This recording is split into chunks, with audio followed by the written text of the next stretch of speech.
Please welcome the Atlantic's Margaret Lowe. Good morning, and welcome. I am Margaret Lowe, and I'm president of AtlanticLIVE. Our job is to bring the Atlantic's journalism to life on stages across the country, and we are so happy to be here with all of you in San Francisco for Free Speech Unlimited. And thank you for making it out on this soggy San Francisco morning.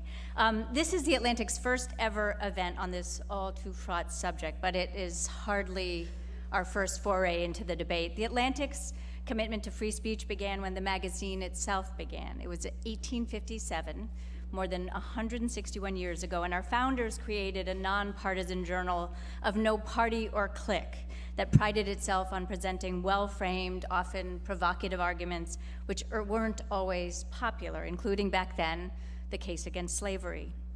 The Atlantic went on to write in defense of people who dared voice objections to World War I. Fast forward, and just a few years ago, in a path-breaking piece, The Coddling of the American Mind, the Atlantic explored why so many college students felt threatened by words and ideas that they didn't like and wanted trigger warnings and safe spaces. And I think it's fair to say that there's renewed energy around free expression, and there are big questions to explore. And so with this event, we're actually kicking off a year-long project called The Speech Wars, and coverage of the debate will unfold across our website, our magazine, and at live events like this one. So thank you for being here as we kick off this important coverage this year. No doubt the sparks will fly, we think, in the best possible way, and I'm eager to begin this morning. We'll surely witness lots and lots of free expression right here on this stage. We're gonna explore how free speech is in danger and how perhaps it has been abused. We'll debate what can be said, how vicious, how racist, how false. And we'll ask who should have the power to judge or to censor: students, Twitter, the government? Before we roll with this conversation, I do want to take a moment to say that this gathering would not be possible without our underwriters. Enormous thanks go to the Fetzer Institute, the Reporters Committee for Freedom of the Press, and the Charles Koch Foundation. And with that, it gives me great pleasure to introduce Sarah Ruger. She is Director of Free Expression at the Charles Koch Institute, and she is here to say a few words.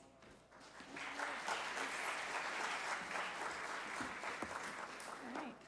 So I often get asked, why are y'all here? Why is Koch here? Sometimes more politely than other times when that question's framed. So today is unusually fun. And it makes me think back to a moment about a year ago where I had the good fortune to meet a couple of astronauts who had spent a lot of time in the International Space Station, and they described a moment to me that really, I swear, relevantly describes why we're here today.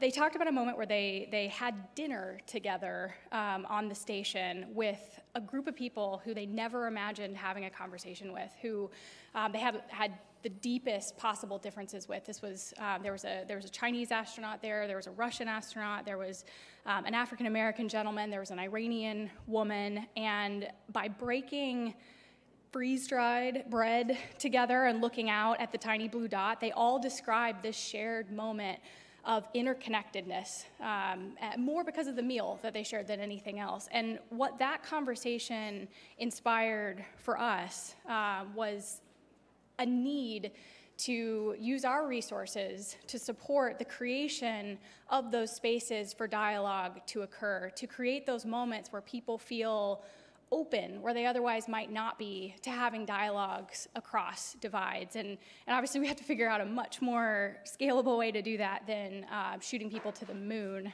which is probably still a long ways off.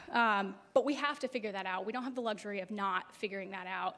And we don't have the answers, which is why we've launched a new initiative called the Courageous Collaborations Initiative that is meant to surface those solutions. So we'll be supporting research on the roots of intolerance and what causes people to behave in a divided way. We will support educational programs and content that shows that it is possible to have those dialogues and that equips students with the skills it takes to engage productively.